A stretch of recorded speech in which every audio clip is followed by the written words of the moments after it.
नमस्कार, आप देख रहे हैं बिग फाइट लाइव और आपके साथ में विजेंद्र सोलंकी। बात बीजेपी, क्योंकि पहले जन आक्रोश यात्रा, फिर परिवर्तन संकल्प यात्रा और अब बारी है अपनों राजस्थान सुझाव आपका संकल्प हमारा, आपका सुझाव हमारा संकल्प यात्रा। कुल मिलाकर 51 रथ होंगे इस बार, 200 सीटें होंगी, लोगों से फिर सुझाव लिए जाएंगे और उन पर आधारित घोषणा पत्र बनाया जाएगा, ऐसा कहा जा रहा है। लेकिन कहा तो यह भी गया था कि परिवर्तन संकल्प यात्रा के दौरान भी जनता से सुझाव मांगे गए, तो क्या वो सुझाव वर्तमान स्थिति में नाकाफी रह गए?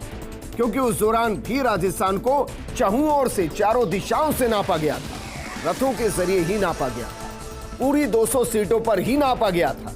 तो फिर एक बार फिर से क्यों? सवाल यह भी कि क्या बीजेपी अभियानों को गति नहीं दे पा रही, या फिर चुनाव तक बीजेपी जनता के साथ लगातार जुड़े रहना चाहती है और इसलिए एक के बाद एक यात्राएं की जा रही हैं। सवाल यह भी है कि एक के बाद जो एक ये अभियान लॉन्च किए जा रहे हैं, कहीं ऐसा तो नहीं कि दिल्ली तक जन आक्रोश और परिवर्तन संकल्प यात्रा का रिस्पांस उस तरीके तक पहुंचा ही नहीं जिससे संतुष्टि हो? तो फिर सुझावों की एक नई यात्रा और उसको हरी झंडी दिखाने की तैयारी कर दी। आज बात इसी मुद्दे पर की, रथ से विजय पथ की राह कितनी आसान और कितनी मुश्किल हो।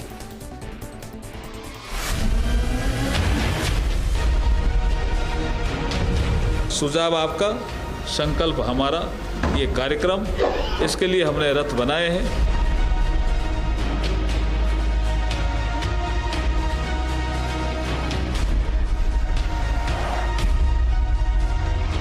सबके सुझाव लेंगे तो ये अभियान हुआ आपनो राजस्थान।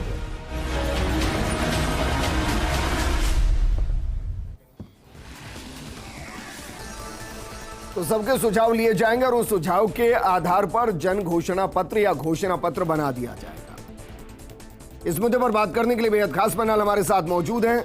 हमारे साथ मौजूद हैं कांग्रेस प्रवक्ता आरसी चौधरी जी, बीजेपी प्रवक्ता जितेंद्र श्रीवाली जी, राजनीतिक विश्लेषक प्रकाश भंडारी जी और मुख्य प्रवक्ता आम आदमी पार्टी के योगेंद्र गुप्ता जी।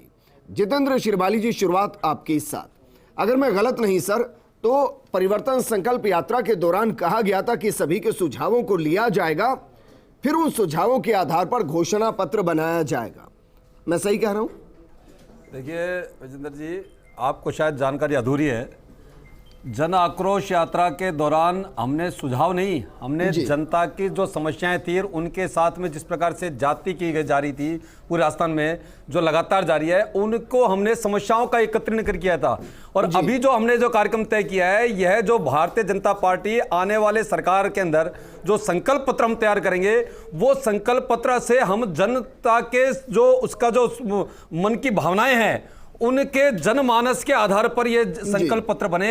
इसलिए भारतीय जनता पार्टी कल 1 बजे बिरला ऑडिटोरियम से 51 रथ रवाना करेंगे, जो कि आपनो राजस्थान और सुझाव आपका और संकल्प हमारा, इस बात को लेकर के, इस ध्येय वाक्य को लेकर के हम पहले संकल्प पत्र बनाएंगे, जो आने वाले 5 साल भारतीय जनता पार्टी के शासनकाल के अंदर हम उन संकल्प को एक गीता के आधार के ऊपर, हम एक संकल्प के आधार पे, क्योंकि मोदी जी कल कह के गए हैं कि यह जो आज संकल्प पत्र हमारा भारतीय जनता पार्टी का जो बनेगा, वो मोदी की गारंटी है। इसलिए उस गारंटी की गारंटी को कार्य रूप में परिणित करने के लिए भारतीय जनता पार्टी ने यह कार्यक्रम आयोजित किया है। और इसके अंदर इसके साथ साथ एक कार्यक्रम और जन आक्रोश यात्रा और अब आपनो राजस्थान के बीच में परिवर्तन संकल्प यात्रा भी निकली थी। ऐसा तो नहीं बहुत तेजी से निकल गई, इसलिए आपके दिमाग से लगातार ऐसी यात्राएं निकलती है। और इसका मकसद क्या था? इसका मतलब यह है कि हम लगातार जनता से अपना जुड़ाव बना रहे हैं। यात्रा का मकसद क्या था?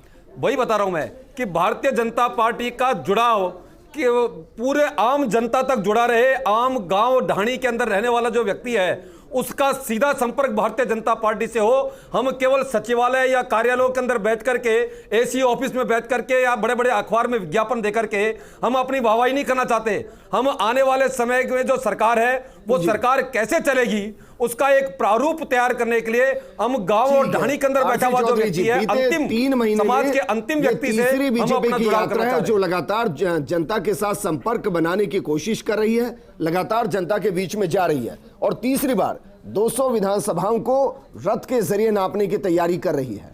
कांग्रेस कुछ प्लान कर रही है?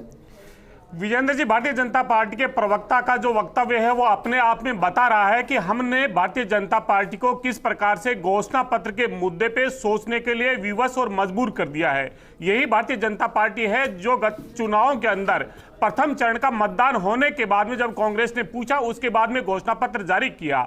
आज ये संकल्प पत्र कर रहे हैं। 2018 का हमारा जो घोषणा पत्र था, 27 दिसंबर 2018 को माननीय मुख्यमंत्री ने उन्हें सरकारी दस्तावेज बना के जनता की अदालत में लेखा जोखा रखा। भारतीय जनता पार्टी में अगर दम और साहस है तो उस घोषणा पत्र को ले और 2014 का घोषणा पत्र केंद्र का और 2019 का घोषणा पत्र केंद्र का लेके जनता की अदालत में जाए। जनता आज पूछ रही है, प्रधानमंत्री जी ने कहा था 2 करोड़ प्रतिवर्ष रोजगार दूंगा, विदेशों के अंदर जो काला धन है वो लेके आऊंगा, महंगाई से राहत दूंगा, किसान की आमदनी दुगुनी करूंगा। जनता बार बार चिल्ला चिल्ला के पूछ रही है। जनता की अदालत में जो वादे किए थे वो झूठ और जुमले हो गए।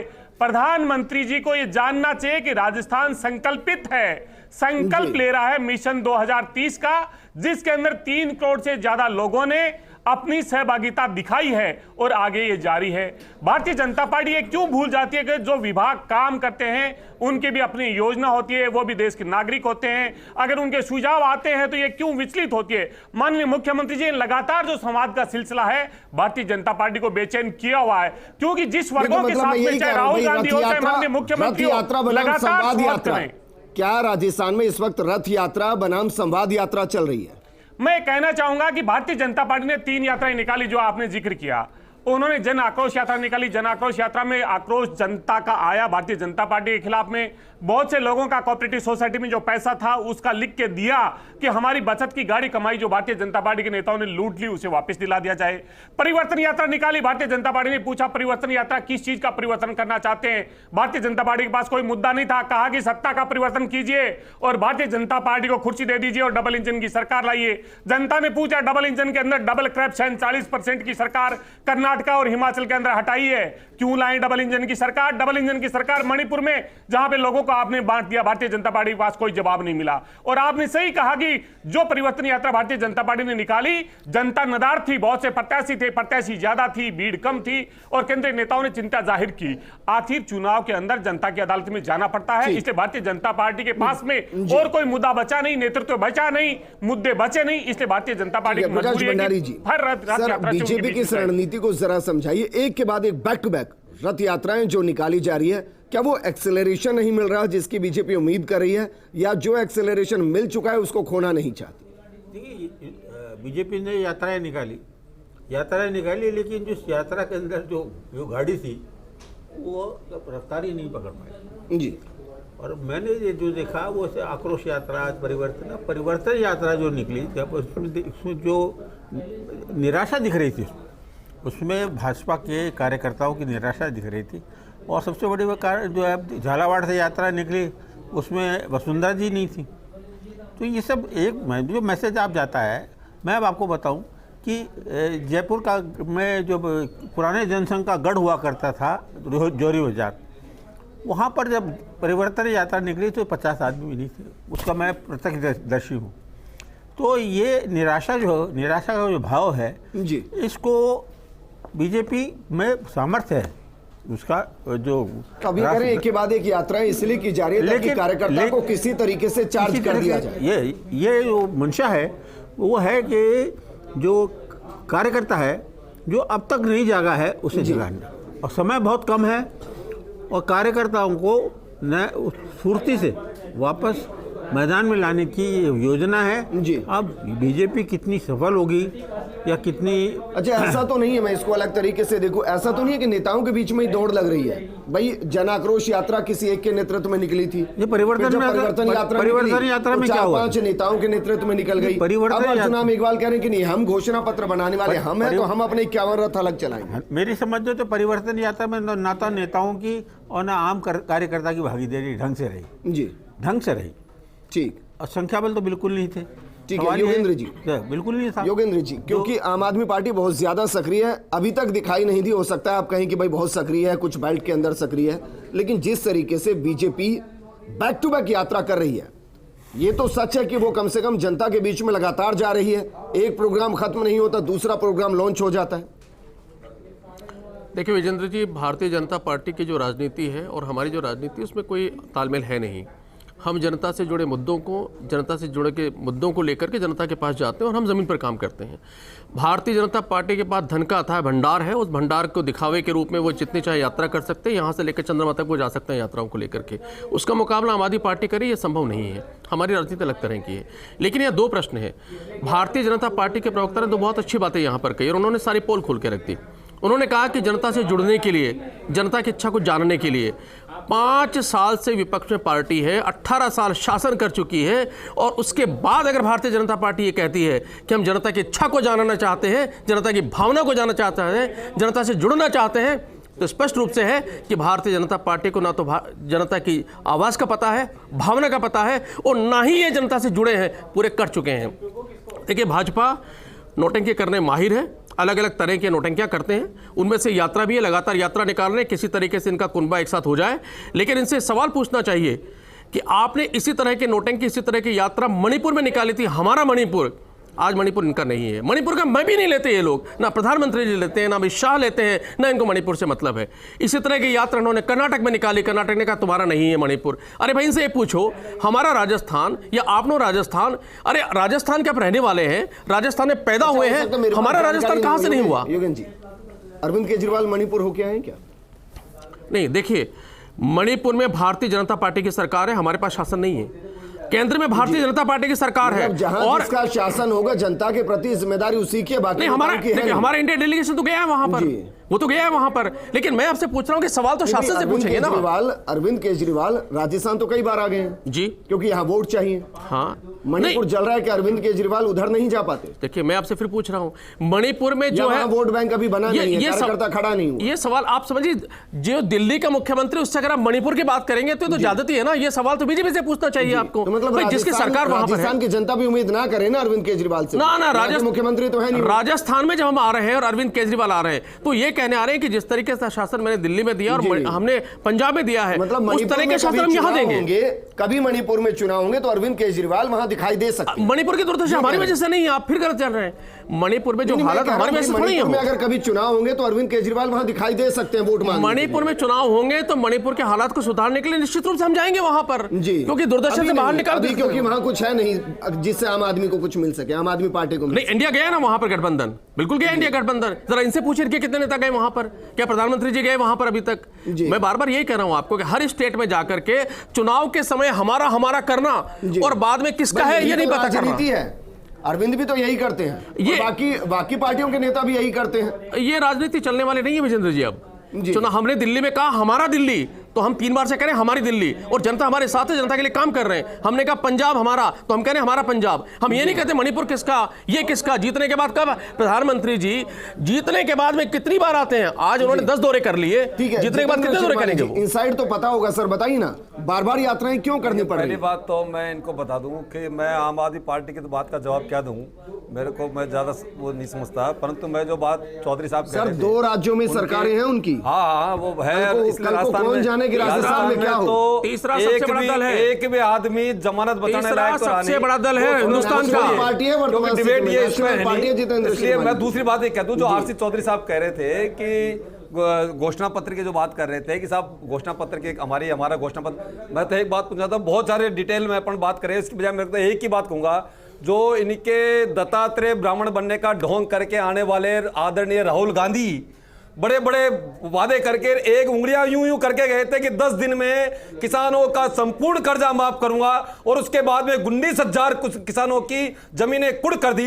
ये तो इनका झूठा घोषणा पत्र है, जो इन्होंने झूठ बोल करके राजस्थान के नौजवानों से, राजस्थान की महिलाओं से, राजस्थान के किसानों से इन्होंने वोट हथियाए, जो तैयार बैठे हुए हैं कि कांग्रेस को हम किस प्रकार से हम अपने जवाब दें इस बात का कि इन्होंने हमारे से झूठ बोल करके और वोट हथियाए। पहली बात। दूसरी बात मैं कह दूं कि अगर ये आप जो कह रहे हो सारी बात आप जो जिस प्रकार की बात कह रहे हो, यह जो घोषणा, ये जो कार्यक्रम है आकांक्षा वाला, आपनो राजस्थान का जो है कार्यक्रम है, इससे राजस्थान के आपनो राजस्थान का उद्देश्य क्या है और ये कार्यक्रम क्या है, ये पहले मैं वो बता दूं आपको, क्योंकि डिबेट जो अपन कर रहे हैं ना, वो दूसरी प्रकार की बात कर रहे हैं, हम जनमानस के वो कर रहे हैं, इसमें कौन नेता होगा, हम ये वाला विषय नहीं है। विषय ये तो मैंने पूछा ही नहीं सर, मैं तो कह रहा हूं बार-बार यात्राएं क्यों करनी पड़ रही है। बात मैं ये बता दूं आपको, इस कार्यक्रम का पहले बता दूं, ताकि अपन डिबेट करने से पहले पता तो रहे कि कार्यक्रम क्या है जिसके ऊपर अपन डिबेट कर रहे हैं। अच्छा, यह कार्यक्रम यह है कि आप राजस्थान जो भारतीय जनता पार्टी जो संकल्प पत्र बना रही है, उस संकल्प पत्र में क्या क्या विषय को और जोड़ा जावे, क्योंकि हम बैठ करके, हम अपने घर में बैठ करके, ऑफिस में बैठ करके बना ले और फिर हम उसको पूरा कर पाए नहीं कर पाए, जनता की क्या भावना है क्या नहीं है, हम आम जनता तक जाएंगे, उनकी भावनाओं को हम। चलिए, इसी पैनल हमारे साथ बना हुआ है जितेंद्र श्रीमाली जी, एक लाइन में जरा बताइएगा सर, अगर इतने ज्यादा सुझाव आ जाएंगे तो क्या बीजेपी प्लान कर रही है कि जिलेवार या विधानसभा सीट वार घोषणा पत्र को तैयार कर दिया जाए? देखिए, बिल्कुल आपने सही कहा कि सारे सुझावों को एकत्रित करके, उनका अध्ययन करके, ये जो कार्यक्रम आयोजित कर रहा है वो संकल्प पत्र समिति ही कर रही है जी। ये भारतीय जनता पार्टी ने जो संकल्प पत्र बनाने के लिए जो समिति बनाई है, उस समिति के जो लोग हैं वो ही इसके लिए जाएंगे और वहां से जो सुझाव आएंगे उनको एकत्रित करके उनका। अरे सर, वो तो हर बार होता है, मेरा सवाल अलग है। प्रकाश भंडारी जी, जरा हाँ ना में बताइए, क्या ये संभावना है कि इस बार 200 विधानसभा के लिए अलग अलग घोषणा पत्र बना दिया जाए या जिलेवार बना दिया जाए? देखिए, आप दरअसल गौर से देखिए कि संकल्प पत्र जो मैनिफेस्टो उस कांग्रेस गवर्नमेंट थी 1993 में, और जब पहली बार अशोक गहलोत मुख्यमंत्री बने तो उन्होंने अपनी पार्टी का जो मैनिफेस्टो है, जो संकल्प पत्र जिसे कह सकते हैं, वो मैनिफेस्टो सारे अधिकारियों को बांटा था और ये कहा था कि ये हम सरकार है और हमारी मंशा ये है कि ये इसका एक एक शब्द जो है जी वो सर अभी तो इकट्ठा किया जा रहा है, मेरे पास वक्त की बहुत कमी है। आप ये बताइए ना, क्या इतने ज्यादा सुझावों के बाद जिलेवार बनाने की स्थिति में रहेंगे या एक ही बुकलेट आएगी उसमें फिर वही होगा, 8 घंटे बिजली होगी, रोजगार देगी, महिलाओं को सशक्तिकरण करेंगे? इस बार कुछ नया मजा देखने को आया है, वो ये है कि संकल्प पत्र के से ज्यादा सरकार ने दे दिया। तो संकल्प पत्र में जो प्रॉमिसेस किए गए थे, जो वादे किए गए थे, उसके बाद आप देखिए सब 4.5 साल की सरकार हो गई, उससे भी ज्यादा दे दिया। नहीं, लेकिन इसका मतलब ये थोड़ी ना है कि दूसरी पार्टी भाई संकल्प पत्र ही तैयार नहीं करेगी। आप कहिए जी, क्या आपको लगता है कि ये बार-बार जो यात्राएं हो रही है, ये जो जमीन के उस कार्यकर्ता के दिल को टच करने की कोशिश की जा रही है कि जिससे सीधा वोट लिया जा सके? योगेंद्र जी, तो कहीं उससे ज्यादा दिया है जी, उसका ही कारण मैं समझता हूँ कि भाजपा को भागना पड़ रहा है। ठीक है योगेंद्र जी, आपने मुझे पूछा है। मेरा सवाल यह है कि भाई क्या बीजेपी ये कोशिश कर रही है, क्योंकि बहुत सी योजनाएं दूसरी तरफ से चल रही है, कि जनता के दिल से वो निकाल लिया जाए जो दिल को चाहिए, और दिल को जो चाहिए उसके जरिए वोट चाहिए? बिल्कुल, जो भारतीय जनता पार्टी की हालत है उसमें किसी भी तरीके से जनता को भ्रमित कैसे किया जाए इसकी कोशिश हो रही है। लेकिन यहाँ पर जनता ये भूलेगी नहीं कि 2014 में जो वादे किए थे बाद में उनको जुमला करार दिया गया, इसलिए इनके वादे और बातों में जनता भरोसा करेगी कैसे, क्योंकि बाद में जुमला करके पलट सकते हैं। चलिए, शुक्रिया हमारे साथ जुड़ने के लिए। प्रकाश भंडारी जी, जितेंद्र श्रीमाली जी, आरसी चौधरी जी, आपका भी शुक्रिया। जनता के बीच में नेता को जाना चाहिए और जनता के बीच में जाकर ही जनता को सुनते हुए जनता के लिए ही घोषणा पत्र बनाना चाहिए जो जनता के लिए सही हो, उसके लिए जमीन पर हकीकत को बदलने वाला हो। लेकिन क्या वाकई में ऐसा होता है, ये आपको सोचना है। नमस्कार।